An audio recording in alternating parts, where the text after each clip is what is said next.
ഈ വാർത്താ പകലിലെ പ്രധാന റിപ്പോർട്ടുകളുമായി വാർത്താമഴ ആരംഭിക്കുന്നു. ഞാൻ എസ് വിജയകുമാർ. പ്രതിഷേധങ്ങൾക്കും വിവാദങ്ങൾക്കുമിടെ വഖഫ് നിയമ ഭേദഗതി ബിൽ ലോക്സഭയിൽ അവതരിപ്പിച്ചു. മുമ്പും വഖഫ് നിയമം ഭേദഗതി ചെയ്തിട്ടുണ്ടെന്നും നുണകൾ പറഞ്ഞ് ജനത്തെ തെറ്റിദ്ധരിപ്പിക്കരുതെന്നും ബിൽ അവതരിപ്പിച്ച ന്യൂനപക്ഷ മന്ത്രി കിരൺ റിജിജു പറഞ്ഞു. ഇത്ര വിശദമായ ചർച്ച ഒരു ബില്ലിന്മേലും ഉണ്ടായിട്ടില്ല എന്നും മന്ത്രി വ്യക്തമാക്കി. वक्फ अमेंडमेंट बिल पे जो चर्चा हुई है, आज तक भारत के संसदीय इतिहास में इतना व्यापक रूप से चर्चा, कंसल्टेशन और समय कभी नहीं दिया है। इस संशोधन बिल में जो जो तर्क है आप उसमें बात कीजिए, आप उसको छोड़ के जो कोई लेना देना नहीं है बिल में, उसका बात आप लेकर के लोगों को गुमराह करने का, बरगलाने का काम जो किया है, उसको मैं शुरू में साफ करना चाहता हूं। അതേസമയം ബില്ലിൽ തടസ്സവാദവുമായി പ്രതിപക്ഷം രംഗത്തെത്തി. നിയമനിർമ്മാണത്തെ കേന്ദ്രം അട്ടിമറിക്കുന്നു എന്ന് കെ.സി. വേണുഗോപാലും പുതിയ വ്യവസ്ഥകൾ ഉൾക്കൊള്ളിക്കാൻ JPCക്ക് അധികാരമില്ല എന്ന് NK പ്രേമചന്ദ്രനും പറഞ്ഞു. Yesterday what happened, sir? This bill has been brought into the notice of member only around afternoon. Then the amendment time will be ceased till 3:30. Then how can the members move amendments, sir? This is basically you are actually bulldozing the legislation, sir. This type of legislation bulldozing is not happened in this house, sir. Sir, members have to. Why that, sir? You need to give time for amendment, sir. Sir, there are several provisions to be given amendment. There is no time at all. Okay. We are not discussing the original bill. It is as reported by the Joint Parliamentary Committee. My definite question to the Honorable Speaker, sir, is whether the Joint Parliamentary Committee has the right to incorporate new provisions in the bill.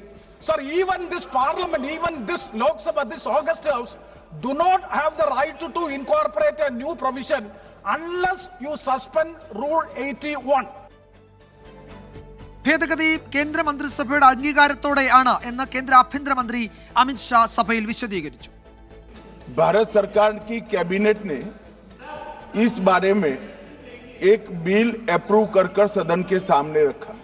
आपके द्वारा ये bill joint parliamentary committee को दिया गया. Committee ने इस पर सुविचारित रूप से अपना मत प्रकट किया. वो मत फिर से कैबिनेट के सामने गया. कमेटी के जो सुझाव थे ये भारत सरकार की कैबिनेट ने स्वीकार किए और अमेंडमेंट के रूप में किरण रिजिजू जी लेकर आए. ये तभी होता है जब ये ऑफिशियल अमेंडमेंट कैबिनेट की अनुमोदन के बगैर आता है.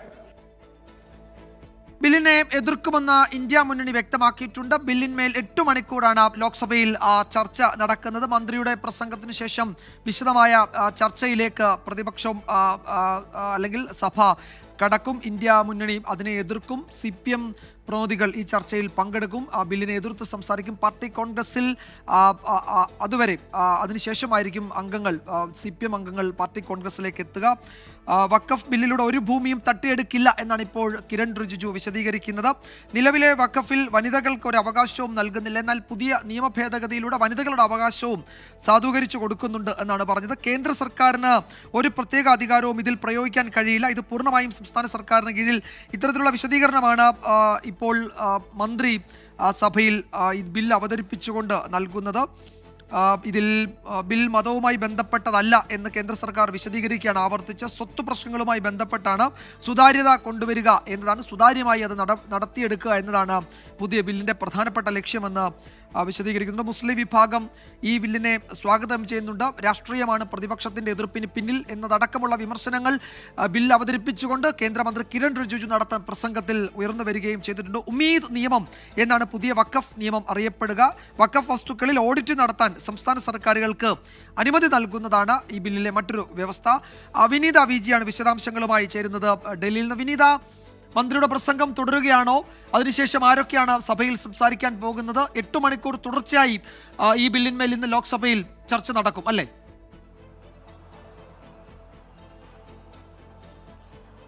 തീർച്ചയായും വിജയകുമാർ, ഇപ്പോൾ മന്ത്രി സംസാരിച്ചുകൊണ്ടിരിക്കുകയാണ്. അതിനുശേഷമായിരിക്കും മറ്റ് ചർച്ചകളിലേക്ക് കടക്കുക. 8 മണിക്കൂർ തന്നെയായിരിക്കും ഈ ചർച്ചയുണ്ടാവുക. ഇതിനോടകം തന്നെ പ്രതിപക്ഷം അവരുടെ പ്രതിഷേധം അറിയിച്ചിട്ടുണ്ട്. KC വേണുഗോപാലും ഒപ്പം NK പ്രേമചന്ദ്രനുമാണ് സംസാരിച്ചത്. KC വേണുഗോപാൽ പറഞ്ഞത് ഉച്ചയ്ക്ക് ശേഷമാണ് ബില്ല് നാളെ സഭയിൽ അവതരിപ്പിക്കുമെന്നൊരു തീരുമാനമുണ്ടായതെന്നായിരുന്നു KC വേണുഗോപാലിന്റെ പ്രതികരണം ഉണ്ടായിരുന്നത്. ഒപ്പം തന്നെ ബില്ല് അവതരണത്തെ എതിർത്ത് NK പ്രേമചന്ദ്രനും രംഗത്തെത്തിയിട്ടുണ്ടായിരുന്നു. യഥാർത്ഥ ബില്ലിൽ ചർച്ച നടന്നിട്ടില്ല എന്നുള്ളതായിരുന്നു NK പ്രേമചന്ദ്രന്റെ വാദം. ഒപ്പം തന്നെ ഈ JPCക്ക് നിർദ്ദേശങ്ങൾ നൽകാനുള്ള അധികാരം മാത്രമാണുള്ളതെന്നും പുതിയ വ്യവസ്ഥകൾ വരുത്താൻ കഴിയില്ലെന്നും പറഞ്ഞിട്ടുണ്ട്.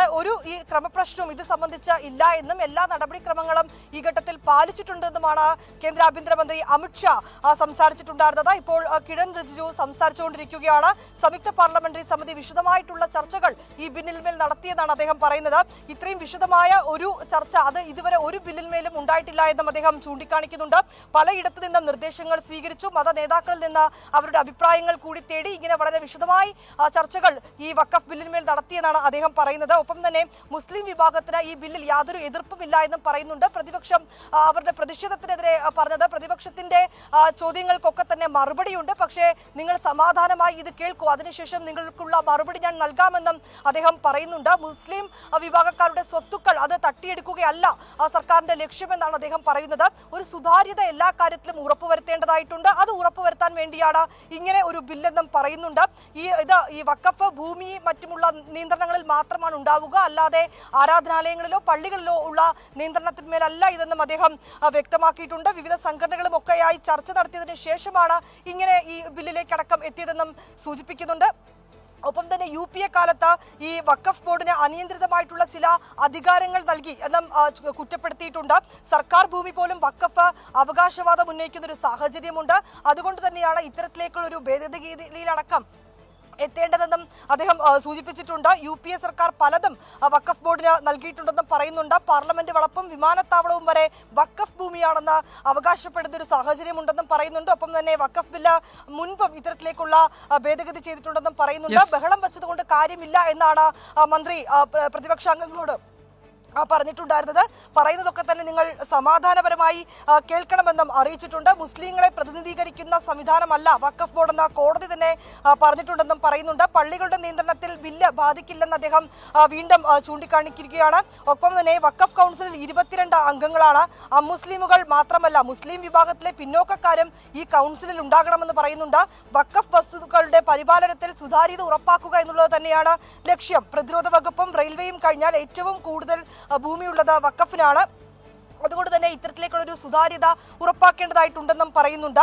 ബില്ലിനെ എതിർക്കുന്നവരെയും അനുകൂലിക്കുന്നവരെയും കാലം ഓർത്തു വെക്കും എന്നും അദ്ദേഹം സൂചിപ്പിച്ചിട്ടുണ്ട്. മുസ്ലിങ്ങളെ 70 വർഷമായി കോൺഗ്രസ് വഞ്ചിച്ചു, ഇങ്ങനെ കോൺഗ്രസിനെതിരെയും ഒരു വിമർശനം കൂടി ഉന്നയിച്ചിരിക്കുകയാണ്. തങ്ങൾ വഖഫ് ഭൂമി പാവപ്പെട്ട മുസ്ലിമുകൾക്കായി ഉപയോഗിക്കും, പരിഷ്കാരങ്ങൾ കൊണ്ടുവരുന്നത് സുതാര്യത ഉറപ്പാക്കുന്നതിന് വേണ്ടിയാണെന്നും പറയുന്നുണ്ട്. ഇപ്പോൾ കേന്ദ്രമന്ത്രി കിരൺ റിജിജു സംസാരിച്ചുകൊണ്ടിരിക്കുകയാണ് ലോക്സഭയിൽ. കേന്ദ്രമന്ത്രി കിരൺ റിജിജു വഖഫ് നിയമ ഭേദഗതി ബില്ല് ലോക്സഭയിൽ അവതരിപ്പിക്കും. മന്ത്രിയുടെ പ്രസംഗം തുടരുകയാണ്. ബില്ലിനെ എതിർക്കുമെന്ന് ഇന്ത്യ മുന്നണി വ്യക്തമാക്കിയിട്ടുണ്ട്. 8 മണിക്കൂർ ലോക്സഭയിൽ ഈ വിഷയത്തിൽ ചർച്ച നടക്കും. ബില്ലിനെ പിന്തുണയ്ക്കാൻ NDA ഘടകകക്ഷികൾ വിപ്പ് നൽകുകയും ചെയ്തിട്ടുണ്ട്. ചർച്ചകൾ ഉച്ചയ്ക്ക് ശേഷം മന്ത്രിയുടെ പ്രസംഗത്തിന് ശേഷം സഭയിൽ തുടരും. വിനീത വിജിയാണ് വിവരങ്ങൾ നൽകിയത്. അതേസമയം വഖഫ് നിയമ ഭേദഗതി ബിൽ പാസ്സായാൽ കോടതിയെ സമീപിക്കുമെന്ന് മുസ്ലിം ലീഗ് വ്യക്തമാക്കി. BJPക്ക് ഗൂഢലക്ഷ്യമാണെന്നും വഖഫ് വിശ്വാസപരമായ അവകാശമാണെന്നും മുസ്ലിം ലീഗ് സംസ്ഥാന അധ്യക്ഷൻ പാണക്കാട് സാദിഖ് അലി ശിഹാബ് തങ്ങൾ പറഞ്ഞു. ന്യൂനപക്ഷ അവകാശങ്ങൾ ധ്വംസിക്കുന്നതാണ് ബില്ലെന്ന് PK കുഞ്ഞാലിക്കുട്ടി വിമർശിച്ചു. ബില്ലിനെതിരെ മുഴുവൻ ജനാധിപത്യ വിശ്വാസികളും ഒന്നിക്കണമെന്ന് കാന്തപുരം AP അബൂബക്കർ മുസ്ലിയാർ വാർത്താക്കുറിപ്പിൽ അറിയിച്ചു. കെട്ടിച്ചമക്കപ്പെട്ട ഒരു നിയമമാണ് ഇപ്പോൾ അതിൻ്റെ ഭേദഗതി എന്ന പേരിൽ ഇപ്പോൾ കേന്ദ്ര ഗവൺമെൻറ് കൊണ്ടുവന്നിട്ടുള്ളത്. സമഗ്രമായ ഒരു വഖഫ് നിയമം ഇന്ത്യയിൽ ഉണ്ട്. എല്ലാ സംസ്ഥാനങ്ങളിലുള്ള വഖഫ് സ്വത്തുക്കൾ അത് മുസ്ലിങ്ങളുടെ ഒരു അവകാശമാണ്. ഈ വഖഫ് ചെയ്യുക, അതിൻ്റെ ആ സ്വത്തുക്കളുമായി ഇതിനെ സംരക്ഷിക്കുക എന്നൊക്കെ മുസ്ലിങ്ങളുടെ വിശ്വാസപരമായിട്ടുള്ള അവകാശമാണ്. അതിന് വലിയൊരു അപകടം വേറെ ഒളിഞ്ഞിരിപ്പുണ്ട്. ഇത് ഒരു പ്രത്യേക ജനവിഭാഗത്തിൻ്റെ അല്ല, മുസ്ലിം സമുദായത്തെ മാത്രം ബാധിക്കുന്ന ഒരു വിഷയമല്ല. ഒരു നിയമം കൊണ്ടുവന്നത് എല്ലാവർക്കും ബാധകമാണ്. നാളെ മറ്റു ന്യൂനപക്ഷങ്ങളുടെ പ്രോപ്പർട്ടിയും അവർ പിടിച്ചെടുക്കും. അതേസമയം സംസ്ഥാന വ്യാപകമായി കോൺഗ്രസ് എംപിമാരുടെ ഓഫീസുകളിലേക്ക് BJP ഇന്ന് മാർച്ച് നടത്തി. വഖഫ് നിയമ ഭേദഗതിയിൽ അനുകൂലമായി വോട്ട് ചെയ്യണമെന്നാവശ്യപ്പെട്ടായിരുന്നു പ്രതിഷേധം. വോട്ട് ബാങ്ക് രാഷ്ട്രീയം ലക്ഷ്യം വെച്ചാണ് ബില്ലിനെ കോൺഗ്രസ് എതിർക്കുന്നതെന്ന് BJP മുൻ സംസ്ഥാന അധ്യക്ഷൻ കെ സുരേന്ദ്രൻ വിമർശിച്ചു.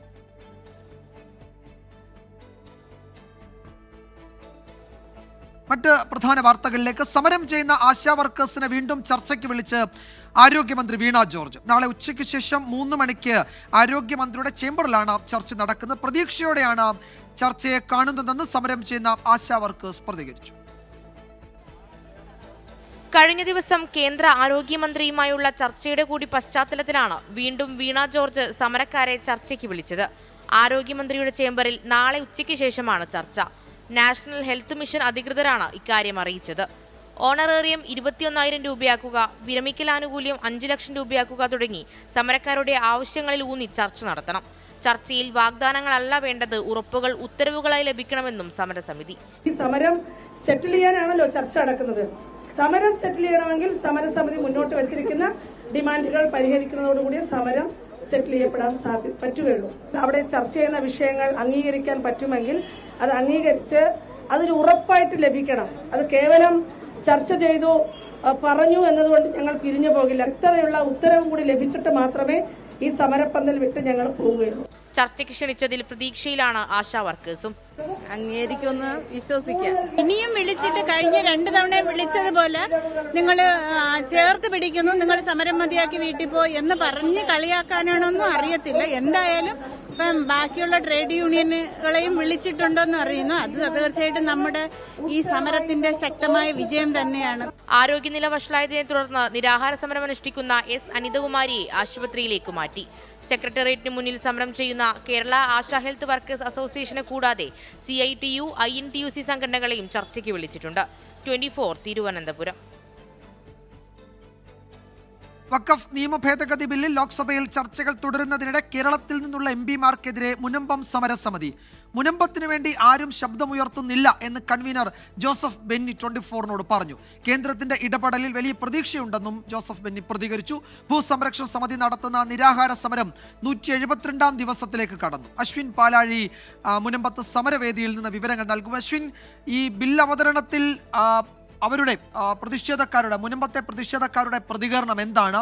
കേരളത്തിലെ MPമാർ ബില്ലിനെ പിന്തുണയ്ക്കണമെന്ന് KCBC അഭ്യർത്ഥിച്ചിരുന്നു. കത്തോലിക്ക കോൺഗ്രസിന്റെ ലേഖനം വന്നു. വിവിധ സഭാ നേതാക്കൾ ഇതിൽ ഈ ബില്ലിനെ പിന്തുണയ്ക്കണമെന്ന് ആവശ്യപ്പെടുകയും ചെയ്തിരുന്നു. രാഷ്ട്രീയത്തിന് അതീതമായി കേരള കോൺഗ്രസ് അംഗങ്ങളുടെ ലോക്സഭയിലെ രാജ്യസഭയിലെ അംഗങ്ങളുടെ പ്രതികരണമൊന്നും ഇതിൽ ഉണ്ടായില്ല എന്നത് നമ്മൾ കണ്ടിട്ടുണ്ട് ഈ മണിക്കൂറുകളിൽ.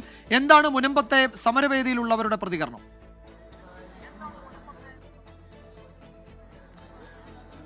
വിജയകുമാർ, രാവിലെ മുതൽ തന്നെ വലിയ പ്രതീക്ഷയിലാണ്. പ്രത്യേകിച്ച് ലോക്സഭയിൽ ഈ ബില്ലെത്തുന്ന സാഹചര്യത്തിൽ അതിൽ അനുകൂലമായ തീരുമാനം ബില്ല് പാസ്സാകുമെന്നുള്ള പ്രതീക്ഷ തന്നെയാണ് മുനമ്പത്തെ ജനത മുന്നോട്ട് വയ്ക്കുന്നത്. രാവിലെ മുതൽ തന്നെ അവർ സജീവമായി തന്നെ സമരപ്പന്തലിലുണ്ട്. ഇന്നൊരു ഉപവാസ സമരം കൂടി നടക്കുന്നുമുണ്ട്. 172ാമത്തെ ദിവസമാണ് ഈ രാപകൽ നിരാഹാര സമരം ഇപ്പോൾ ഈ മുനമ്പം സമരപ്പന്തലിൽ തുടരുന്നത്. എന്തായാലും ഈ ലോക്സഭയിലെ ബില്ല് അവതരണം ഇവർ തത്സമയമായി തന്നെ കാണുന്നുണ്ട്. ഈ സമരപ്പന്തലുമായി ബന്ധപ്പെട്ട ആളുകൾ രാവിലെ തന്നെ എത്തുകയും ചെയ്തിരുന്നു. എന്തായാലും ഇപ്പോൾ നിരവധി ആളുകൾ ഈ സമരത്തിന് ഇരിക്കുന്ന ആളുകളെ കൂടാതെ നിരവധി ആളുകൾ ഇത് തത്സമയം കാണുകയും ചെയ്യുന്നുണ്ട്. BJP നേതാക്കളടക്കം ഇവിടെ എത്തിയിട്ടുമുണ്ട്. നമുക്കിവിടെ പ്രതികരണങ്ങളിലേക്ക് പോയാൽ, നിങ്ങൾ തത്സമയം ഇത് കണ്ടുകൊണ്ടിരിക്കുകയാണ്. മേഡം, എങ്ങനെയാണ് ഇപ്പോൾ ഇതിനെ കാണുന്നത്? പ്രതീക്ഷയോടെയാണ്? പ്രതീക്ഷയോടെയാണ് കാണുന്നത്. ലോക്സഭയിലെ വഖഫ് ബില്ല് പാസ്സാവുമെന്ന് ഞങ്ങൾ വിശ്വസിക്കുന്നു. അതുകൊണ്ടാണ് ഞങ്ങൾ എല്ലാവരും വന്നിരിക്കുന്നത്. എന്തായാലും അങ്ങനെ വലിയ പ്രതീക്ഷ തന്നെയാണ് വിജയകുമാർ അവർ പങ്കുവയ്ക്കുന്നത്. രാവിലെ മുതൽ തന്നെ നിരവധി ആളുകളുണ്ട്. അഥവാ ഈ ബില്ല് മറ്റെന്തെങ്കിലും തരത്തിൽ മടങ്ങിയാൽ വലിയ ശക്തമായ പ്രതിഷേധത്തിലേക്കൊക്കെ പോകാനാണ് തീരുമാനം. രാവിലെ നമ്മൾ കേട്ടതാണ് ഇവർ ഈ കേരളത്തിലെ MPമാർക്കെതിരെ അതിരൂക്ഷ വിമർശനമൊക്കെയാണ് ഉന്നയിച്ചത്. ഇപ്പോൾ എന്തായാലും അത്തരത്തിലുള്ള പ്രതികരണങ്ങളൊക്കെ വന്നും കഴിഞ്ഞിട്ടുണ്ട്. എന്തായാലും ആ തത്സമയം കണ്ടുകൊണ്ടിരിക്കുകയാണ് വിജയകുമാർ. വരും മണിക്കൂറിൽ ഇവിടെ കൂടുതൽ പ്രതികരണങ്ങൾ ഇതുമായി ബന്ധപ്പെട്ട് ഉണ്ടാവുകയും ചെയ്യും. യെസ്, ലോക്സഭയിലെ ബില്ല് അവതരണം, വഖഫ് നിയമ ഭേദഗതി ബില്ല് അവതരണം മുനമ്പത്തെ സമരവേദിയിൽ വലിയ സ്ക്രീനിൽ പ്രതിഷേധക്കാർ കാണുകയാണ്. വലിയ പ്രതീക്ഷയോടെയാണ് ഈ ബില്ല് അവതരണത്തെ കാണുന്നത് എന്നാണ് സമരം നടത്തുന്ന ഏതാണ്ട് 172 ദിവസമായി സമരം നടത്തുകയാണ് അവർ ആ നിലയിൽ പ്രതീക്ഷയോടെയാണ് ഈ നീക്കത്തെ കാണുന്നത് എന്നാണ് അശ്വിൻ പാലാഴി റിപ്പോർട്ട് ചെയ്യുന്നത് മുനമ്പത്ത് നിന്ന്. ചെങ്കടലായി മധുര.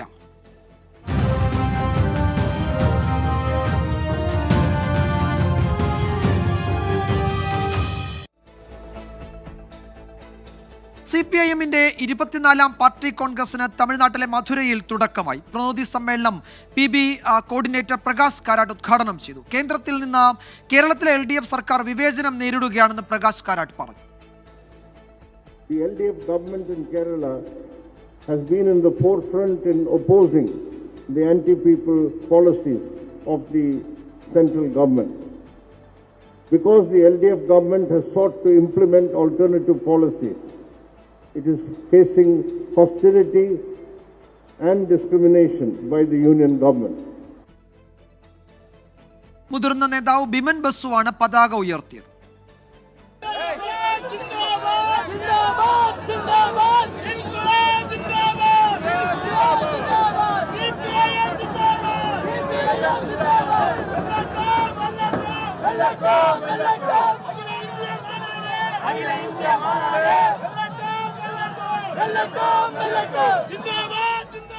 വിവിധ ഇടതു പാർട്ടികളുടെ പ്രതിനിധികൾ ഉദ്ഘാടന സമ്മേളനത്തിൽ പങ്കെടുത്തു. ബൽറാം നെടുങ്ങാടിയാണ് മധുരയിലെ സമ്മേളന വേദിയിൽ നിന്ന് വിശദാംശങ്ങളുമായി ചേരുന്നത്. ബൽറാം, സമ്മേളനത്തിന്റെ ഉദ്ഘാടന സെഷൻ പൂർത്തിയായോ? ഇനി എന്തൊക്കെ നടപടിക്രമങ്ങളാണ് ഇന്നുള്ളത്? സംഘടനാ റിപ്പോർട്ടോ രാഷ്ട്രീയ റിപ്പോർട്ടൊക്കെ എപ്പോഴായിരിക്കും അവതരിപ്പിക്കുക?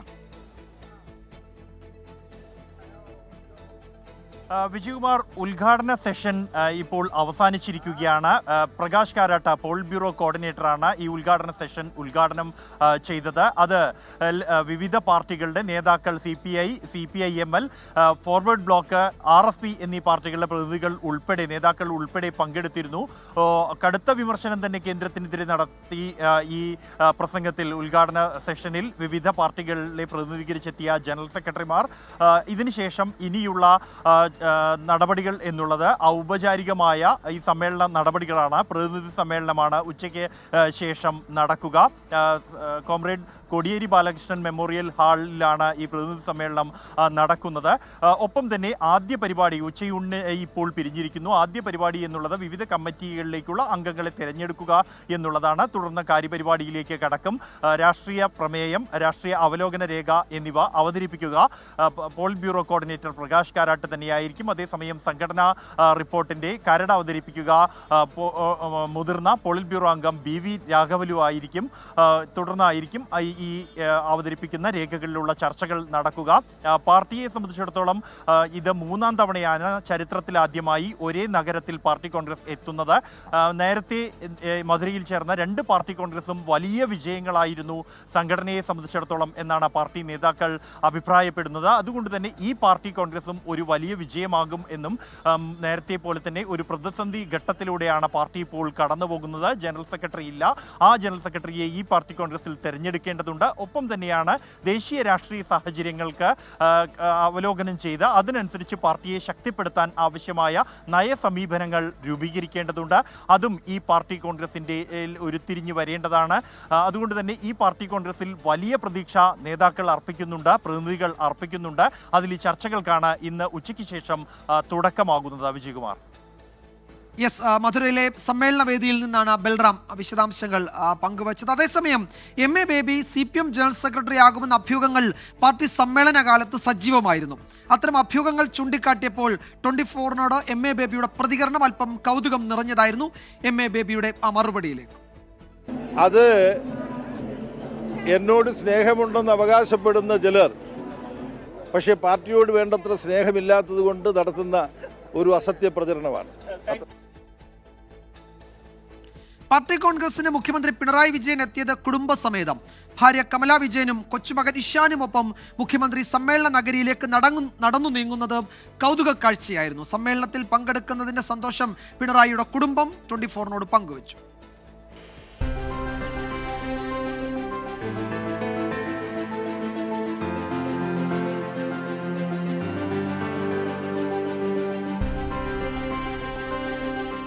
മധുര പാർട്ടി കോൺഗ്രസിലെ ഒരു നല്ല കുടുംബ കാഴ്ച.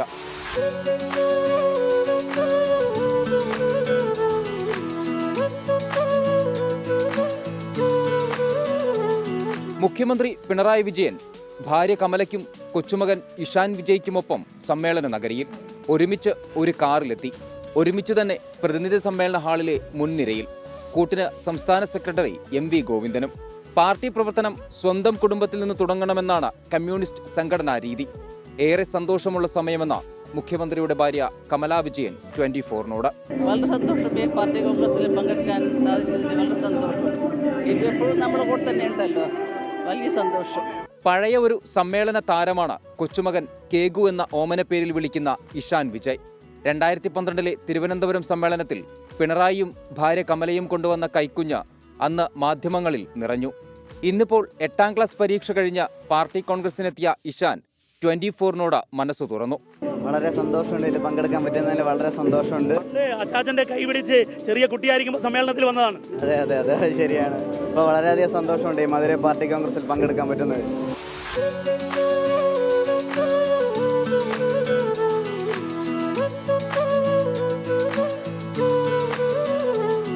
പാർട്ടി കോൺഗ്രസിലെ നല്ല കാഴ്ചയ്ക്കപ്പുറം 3 തലമുറയാണ് പിണറായിക്കൊപ്പം സമ്മേളനത്തിനെത്തിയത്. പൊതുപ്രവർത്തകൻ സ്വന്തം കുടുംബത്തെ ഒപ്പം കൂട്ടണമെന്ന സന്ദേശം കൂടി നൽകുകയാണ് ഈ പിണറായി കുടുംബം. ക്യാമറമാൻ രാജേഷ് വെള്ളരിക്കുണ്ടിനൊപ്പം മധുരയിൽ നിന്ന് ദീപക് ധർമ്മടം, 24. പിണറായിയിൽ തീരുന്നില്ല പാർട്ടി കോൺഗ്രസിലെ കുടുംബവിശേഷം. ജീവിത പങ്കാളികളും മാതാപിതാക്കളും മക്കളുമെല്ലാം ഒന്നിച്ച് പാർട്ടി കോൺഗ്രസിന് പ്രതിനിധികളായെത്തി.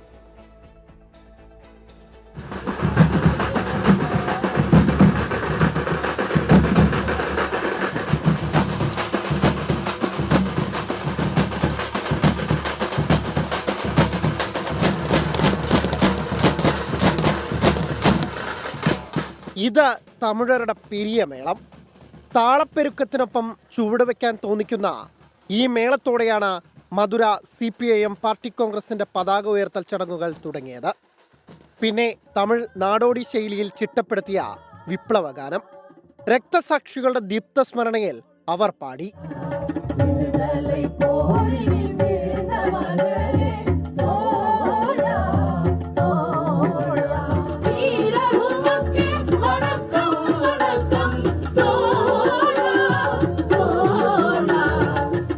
പിന്നെ നാദസ്വര കച്ചേരി.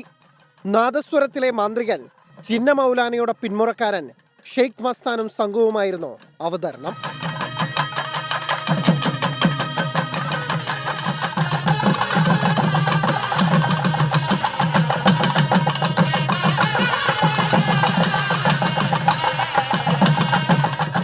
പതാക ഉയർത്തൽ ചടങ്ങിൽ പരമ്പരാഗത കലാരൂപങ്ങൾ അവതരിപ്പിച്ച സംഘാടകർ ഉദ്ഘാടനത്തിന്റെ സ്വാഗതഗാനത്തിൽ ഞെട്ടിച്ചു.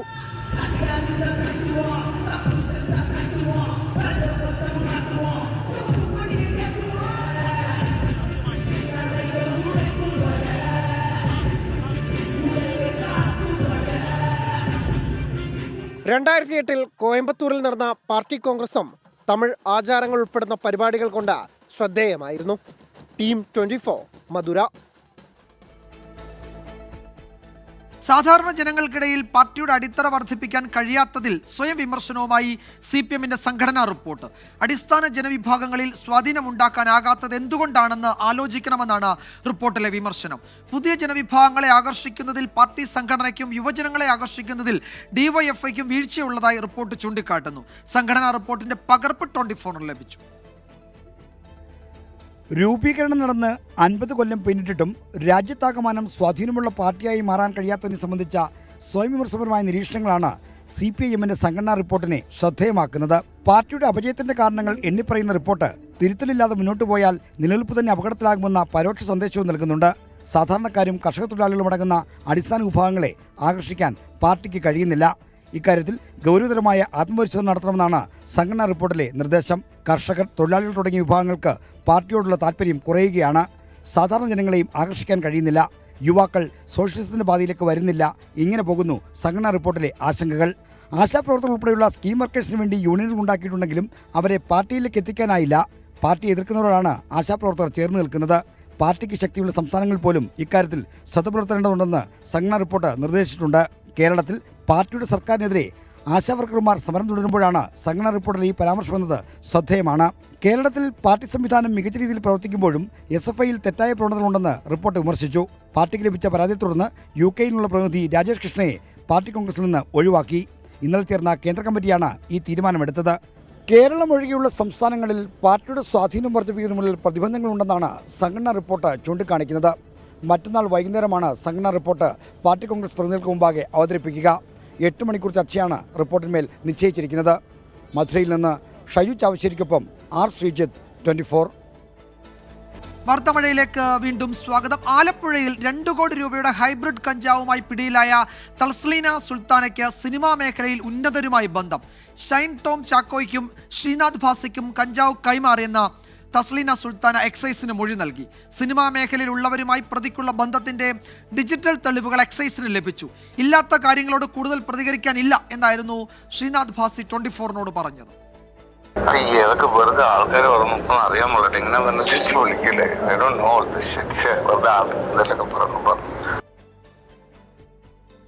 മനീഷ് മഹിപാൽ ആലപ്പുഴയിൽ നിന്ന് വിവരങ്ങൾ നൽകും. മനീഷ്, എന്തൊക്കെയാണ് ഈ ലഹരി സംഘത്തിലെ പ്രധാനപ്പെട്ട കണ്ണിയാണല്ലോ പിടിയിലായത്, അവരുടെ മൊഴിയിലെ പ്രധാനപ്പെട്ട സംഗതികൾ എന്തൊക്കെയാണ്? ഒപ്പം എക്സൈസ് അതിൽ നൽകുന്ന സ്ഥിരീകരണം എങ്ങനെയാണ്? വിജയകുമാർ, ഈ കേസിലെ ഏറ്റവും പ്രത്യേകത ഇതിനു മുമ്പൊന്നും ഇവർ ലഹരിയുമായി പിടിയിലായിട്ടില്ല എന്നതാണ് ഏറ്റവും ശ്രദ്ധേയമായ കാര്യം. അതായത് സിനിമാ മേഖലയിലെ വീഡിയോ ചെയ്യുന്ന സമയത്ത് അത് തർജ്ജമ ചെയ്ത് മറ്റു ഭാഷകളിലേക്ക്, തമിഴിലേക്കും ഇംഗ്ലീഷിലൊക്കെ തന്നെ ആക്കുന്ന ജോലി ചെയ്യുന്ന ഒരാളെന്ന രീതിയിലാണ് എക്സൈസ് സംഘത്തിനോട് ഇവർ പറഞ്ഞിട്ടുള്ളത്. ഇവർ അന്വേഷണത്തിലും സിനിമാ മേഖലയുമായി ബന്ധപ്പെട്ട് അങ്ങനെ ചില സൈറ്റുകൾ ഇവർ പ്രവർത്തിച്ചിട്ടുമുണ്ട്. ഈ തസ്ലീന സുൽത്താന എന്ന് പറയുന്ന സ്ത്രീ അങ്ങനെ പ്രവർത്തിച്ചിട്ടുണ്ട്. ഇവർ ജനിച്ചത് ചെന്നൈയിലാണെങ്കിലും ഇപ്പോൾ താമസിക്കുന്നത് കണ്ണൂരാണ്. അങ്ങനെ പല സ്ഥലത്തും മാറി താമസിക്കുന്നു. ഇപ്പോൾ എറണാകുളത്തും അവർക്ക് വീടുണ്ട്, എറണാകുളത്തും വാടക വീടുണ്ട്, അവിടെയും താമസമുണ്ട്. അങ്ങനെ എറണാകുളത്തെയും ചെന്നൈയിലെയും ഹൈദരാബാദിലെയും ഒക്കെ തന്നെ സിനിമാ മേഖലയുമായി ബന്ധപ്പെട്ട് നിൽക്കുന്ന ഉന്നതരുമായി ഇവർക്ക് ബന്ധമുണ്ട് എന്ന് എക്സൈസിന് വ്യക്തമായ സൂചന ലഭിച്ചിട്ടുണ്ട്. ഇവരുടെ ഫോണിൽ നിന്നും അങ്ങനെ പ്രധാനപ്പെട്ട താരങ്ങളുമായി ഉള്ള സംഭാഷണങ്ങൾ, അല്ലെ അവരുമായിട്ടുള്ള വാട്സപ്പ് ചാറ്റിൻ്റെ വിശദാംശങ്ങൾ കിട്ടിയിട്ടുണ്ട്. പ്രത്യേകിച്ചും ശ്രീനാഥ് ഭാസിയും ഒപ്പം തന്നെ ഷൈൻ ടോം ചാക്കോയ്ക്കും ഈ ഹൈബ്രിഡ് കഞ്ചാവ് കൈമാറി എന്നാണ് യുവതിയുടെ മൊഴി. ഇത് സാധൂകരിക്കുന്നത് തെളിയിക്കുന്ന ഡിജിറ്റൽ തെളിവുകളും നിലവിൽ എക്സൈസ് സംഘത്തിൽ ലഭിച്ചിട്ടുണ്ട്. പക്ഷേ റിക്കവറി ഇവരുടെ ഭാഗത്തു നിന്ന് കഞ്ചാവ് പിടികൂടാത്തത് കൊണ്ട്, ഈ ഷൈൻ ടോം ചാക്കോയുടെ ഭാഗത്തു നിന്നോ അല്ലെങ്കിൽ ശ്രീനാഥ് ഭാസിയുടെ കൈവശം നിന്നോ ഇങ്ങനെ ഈ കഞ്ചാവ് ലഭിക്കാത്തത് കൊണ്ട് തന്നെ അവർക്കെതിരെ നേരിട്ട് സാങ്കേതികമായി എക്സൈസിന് കേസെടുക്കാനോ മറ്റ് നിയമ നടപടിക്കോ സാധ്യമല്ല. പക്ഷേ ഇതുമായി ബന്ധപ്പെട്ട് ഇവർ എപ്പോഴാണ് കഞ്ചാവ് വാങ്ങിയത്, എത്ര രൂപയ്ക്കാണ് വാങ്ങിയത് അടക്കമുള്ള വിവരങ്ങൾ ലഭിച്ചതിൻ്റെ അടിസ്ഥാനത്തിൽ ഉള്ള അന്വേഷണം എക്സൈസ് സംഘം ആരംഭിച്ചിട്ടുണ്ട്. ഏകദേശം 2 കോടിയോളം രൂപ വില വരുന്നതാണ് ഈ ഹൈബ്രിഡ് കഞ്ചാവ്. സാധാരണ കഞ്ചാവിനേക്കാൾ 20 മടങ്ങോളം ലഹരിയുണ്ട്. MDMA-യേക്കാൾ അപകടകാരിയാണിത്. ഈ അഡ്വാൻസ് അടക്കം, അതായത് ഈ ആലപ്പുഴയിൽ ഹൈബ്രിഡ് കഞ്ചാവ് വേണം എന്നൊരു ആവശ്യക്കാരൻ പറഞ്ഞതനുസരിച്ച് എന്ന രീതിയിലാണ് ഇവരെ ഇവിടെ എത്തിച്ചത്. അതിന് അഡ്വാൻസ് അടക്കം എക്സൈസ് സംഘം ഇട്ടുകൊടുത്താണ് ഇവരെ കെണിയൊരുക്കിയാണ് ആലപ്പുഴയിലെ മാരാരിക്കുളത്തെ ഗാർഡർ എന്ന റിസോർട്ടിലേക്ക് ഇവരെ എത്തിച്ചതും കെണിയൊരുക്കി ഇവരെ അതിസാഹസികമായി പിടികൂടിയതും.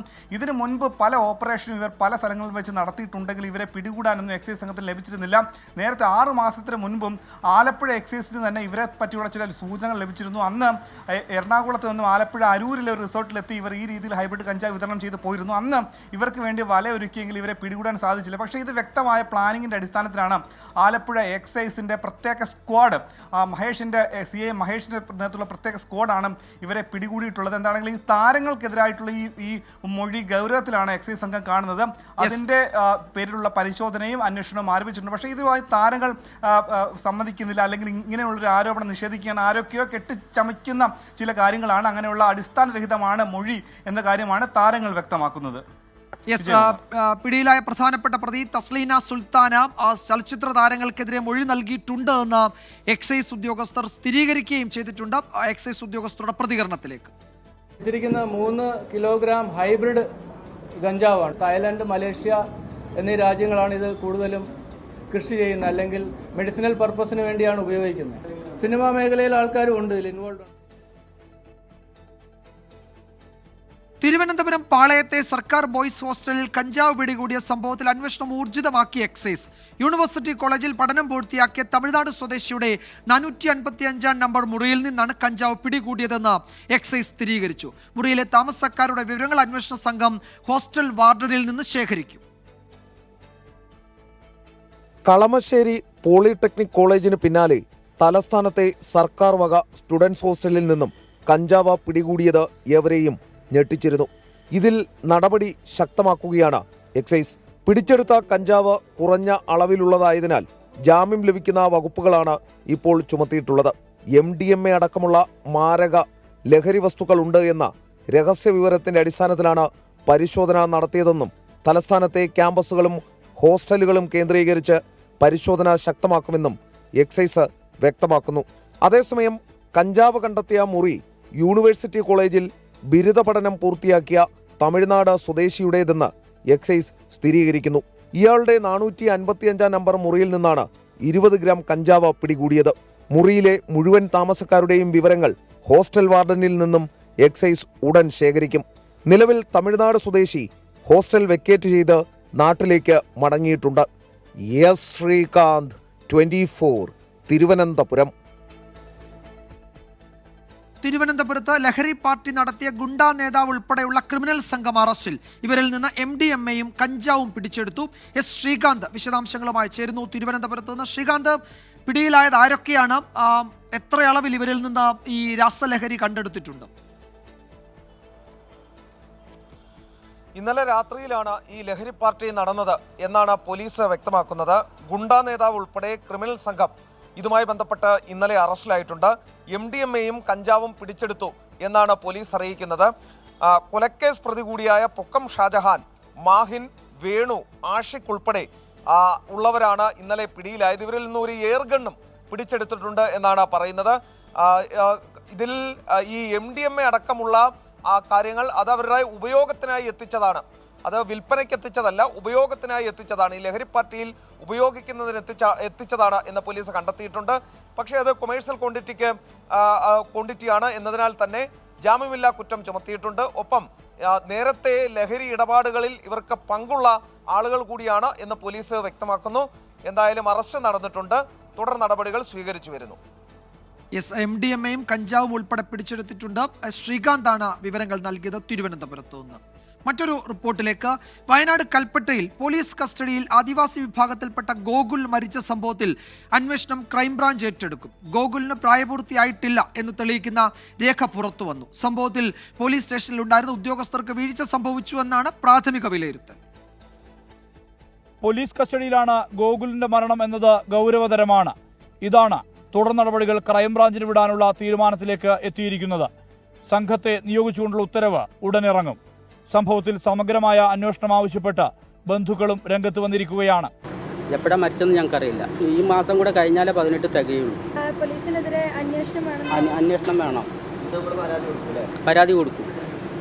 ഗോകുലിന് 18 വയസ്സായിട്ടില്ലെന്ന് തെളിയിക്കുന്ന രേഖ ഇതിനകം പുറത്തു വന്നു. 2007 മെയ് 30 ജനന തീയതി. പ്രായപൂർത്തിയാകാത്ത ആളെ ഒരു രാത്രി കസ്റ്റഡിയിൽ വെച്ചത് പോലീസ് വീഴ്ചയായി കണക്കാക്കപ്പെടുകയാണ്. CCTV ദൃശ്യങ്ങൾ പരിശോധിച്ചതിൽ മർദ്ദനം ഏറ്റിട്ടില്ല എന്നാണ് വിവരം. മാനസിക പീഡനം ഉണ്ടായിട്ടുണ്ടോ എന്ന് സംബന്ധിച്ച് അന്വേഷണം തുടരുന്നുണ്ട്.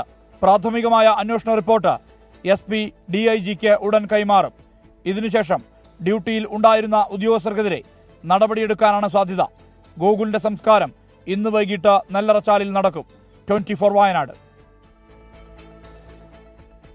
പോലീസ് സ്റ്റേഷനിലെ ശുചിമുറിയിൽ തൂങ്ങി മരിച്ച നിലയിൽ കണ്ടെത്തിയ ഗോകുലിന്റെ മരണത്തിൽ പുതിയ FIR രജിസ്റ്റർ ചെയ്യും. സ്റ്റേറ്റ് ക്രൈംബ്രാഞ്ചാണ് കേസെടുക്കുന്നത്. സുർജിത്ത് അയ്യപ്പത്ത് വിവരങ്ങൾ നൽകും വയനാട്ടിൽ നിന്ന്. സുർജിത്ത്, ക്രൈംബ്രാഞ്ച് കേസ് ഏറ്റെടുക്കാൻ ഒരുങ്ങുകയാണ്. സുർജിത്തിന്റെ റിപ്പോർട്ടിൽ തന്നെ പറഞ്ഞിരുന്നു, പ്രാഥമിക വിലയിരുത്തലിൽ പോലീസ് സ്റ്റേഷനിൽ ഉണ്ടായിരുന്ന ഉദ്യോഗസ്ഥർക്ക് വീഴ്ച പറ്റിയിട്ടുണ്ട് എന്നവർക്കെതിരെ അപ്പോൾ നടപടിയും ഏതാണ്ട് ഉറപ്പാണല്ലോ അല്ലേ? ആ തരത്തിൽ തന്നെയാണ് ഇപ്പോൾ നമുക്ക് ലഭ്യമാകുന്ന വിവരങ്ങൾ. ഇതിന് പ്രധാനപ്പെട്ട ഒരു കാരണം എന്ന് പറയുന്നത് പ്രധാനപ്പെട്ട കാരണം എന്ന് പറയുന്നത് ഈ 15 മിനിറ്റ് നേരമാണ്. അതായത് 7:45 ഈ ഗോകുൽ ശുചിമുറിയിലേക്ക് പോകുന്നത്.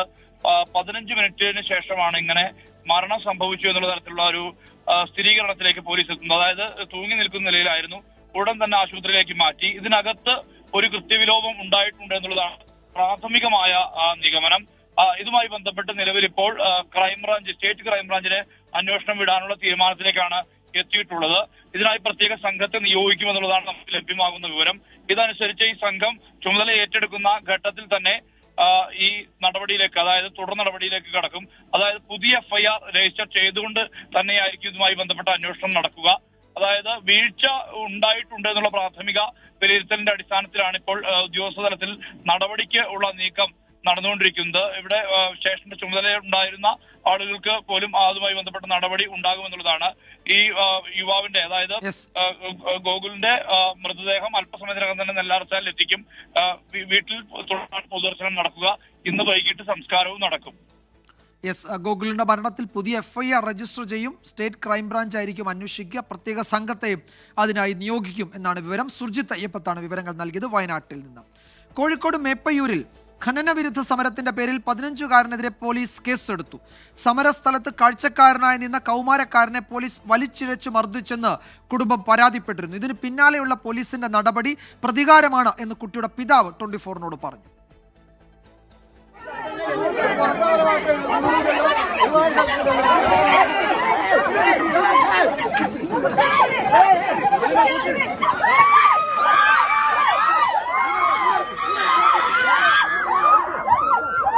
ഈ സംഭവം നടന്നത് കഴിഞ്ഞ മാസം 4-ന്. സമരസ്ഥലത്ത് കാഴ്ചക്കാരനായി നിന്ന 15 വയസ്സുകാരനെ പോലീസ് വലിച്ചിഴച്ചു മർദ്ദിച്ചു എന്നാണ് പരാതി. സംഘർഷത്തിൽ ഏർപ്പെട്ടതിനാൽ ഈ മാസം 9-ന് ജുവനൈൽ ജസ്റ്റിസ് ബോർഡിന് മുന്നിൽ കുട്ടിയെ ഹാജരാക്കണമെന്ന് മേപ്പയ്യൂർ പോലീസ് രക്ഷിതാക്കൾക്ക് നോട്ടീസ് നൽകി. നേരത്തെ 12 പേർക്കെതിരെ കേസെടുത്തിരുന്നു. നോട്ടീസ് ലഭിച്ച ശേഷം മാത്രമാണ് കേസിന്റെ കാര്യം അറിഞ്ഞതെന്നും പോലീസിന്റേത് പ്രതികാര നടപടിയെന്നും പിതാവ് നൌഷാദ് 24നോട്. ആ ഒരു പ്രതികാര നടപടിക്കെതിരെ നമ്മൾ പോലീസിനെതിരെ പരാതി കൊടുത്തു. മുഖ്യമന്ത്രിക്കും അതുപോലെ ബലാവകാശ കമ്മീഷനും ഒക്കെ കൊടുത്ത പരാതിയുടെ ഒരു പ്രതികാര നടപടി എന്നോണം ഇപ്പോൾ വീണ്ടും പോലീസ് ഈ 15കാരനെ കേസിൽ ഉൾപ്പെടുത്തുന്ന ഒരു സാഹചര്യമാണ് ഉണ്ടായിട്ടുള്ളത്. കുട്ടി കാഴ്ചക്കാരനല്ലെന്നും സംഘർഷത്തിൽ പങ്കെടുത്തുവെന്നുമാണ് പോലീസ് വിശദീകരണം. ജുവനൈൽ ജസ്റ്റിസ് ബോർഡിന് മുമ്പാകെ ഹാജരാക്കാൻ പറഞ്ഞത് സ്വാഭാവിക നടപടിക്രമം. പിതാവിന്റെ അറിവോടെ തന്നെയാണ് കുട്ടി ഈ സമരത്തിന്റെ ഭാഗമായതെന്നും പോലീസ് വിശദീകരിക്കുന്നു.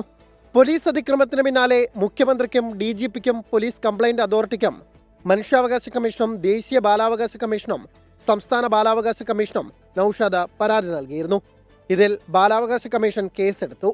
സമരത്തിലേർപ്പെട്ട പ്രദേശവാസികളോട് ഈ മാസം 7-ന് ഹാജരാവാൻ ഹൈക്കോടതി നോട്ടീസ് നൽകിയിട്ടുണ്ട്. 24 കോഴിക്കോട്. വാർത്താമഴയിലേക്ക് വീണ്ടും സ്വാഗതം. കാസർഗോഡ് പടക്കളായിയിൽ വീട്ടുമുറ്റത്ത് പുലി ഇറങ്ങി. ഇന്നലെ രാത്രിയാണ് പടക്കളായി സ്വദേശി വികാസിന്റെ വീട്ടുമുറ്റത്ത് പുലി എത്തിയത്. പുലിയുടെ CCTV ദൃശ്യങ്ങൾ 24 ലഭിച്ചു.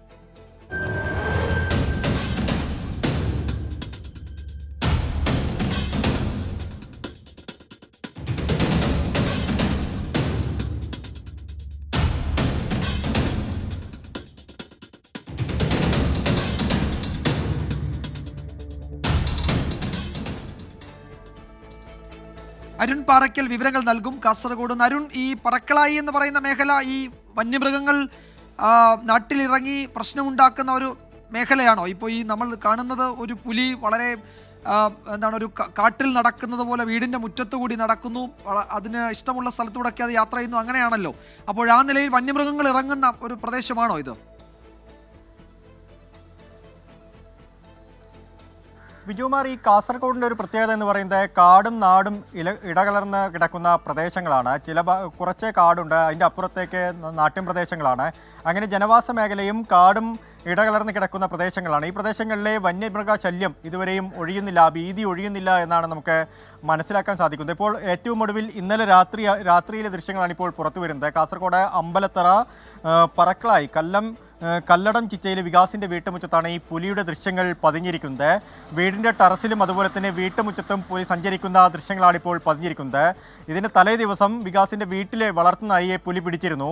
ഇതേ തുടർന്ന് വികാസ് CCTVയിലൂടെ ദൃശ്യങ്ങൾ പരിശോധിച്ചപ്പോഴാണ് പുലിയുടെ സാന്നിധ്യം തിരിച്ചറിഞ്ഞത്. ഈ പ്രദേശത്തൊക്കെ തന്നെ പുലി നിരന്തരമായി വന്നു പോകുന്ന സ്ഥലമാണെന്ന് മനസ്സിലാക്കാൻ സാധിക്കുന്നുണ്ട്. ഒപ്പം ഈ മലയോര മേഖലയിലെ ഭീതി ഇനിയും ഒഴിയുന്നില്ല. കഴിഞ്ഞ കുറച്ച് ദിവസങ്ങൾക്ക് മുൻപാണ് കൊളത്തൂരിൽ 2 പുലികളെ വനംവകുപ്പ് കൂടുവെച്ച് പിടിച്ചത്. പക്ഷേ എന്നിട്ടും ഈ പുലിശല്യം കുറയുന്നില്ല. പ്രത്യേകിച്ച് ഈ മൂളിയാർ റിസർവ് വനമേഖലയാണ് ഇതിനോട് ചേർന്ന് കിടക്കുന്നത്. ഈ മൂളിയാർ റിസർവ് വനമേഖലയിൽ കൂടുതൽ പുലികളുണ്ടെന്ന ഒരു നിഗമനം വനംവകുപ്പിനുമുണ്ട്. അത് അമ്മയും കുഞ്ഞും ഉൾപ്പെടെയുള്ള പുലികൾ ഈ റിസർവ് വനമേഖലയിൽ ഉണ്ട് എന്ന് വനംവകുപ്പ് നേരത്തെ തന്നെ ക്യാമറ ട്രാപ്പിലൂടെ കണ്ടെത്തിയിരുന്നു. പക്ഷേ അതിന് പിടികൂടാനോ ഉൾക്കാട്ടിലേക്ക് കയറ്റിവിടാനോ ഇതുവരെയും കഴിഞ്ഞിട്ടില്ല. ഇപ്പോഴാ നാട്ടിൻ പ്രദേശത്തേക്ക് വീടുകളുടെ മുറ്റത്തേക്കും ടെറസിലേക്കുമൊക്കെ പുലി കടന്നു വരുന്ന ഒരു സാഹചര്യമാണ്.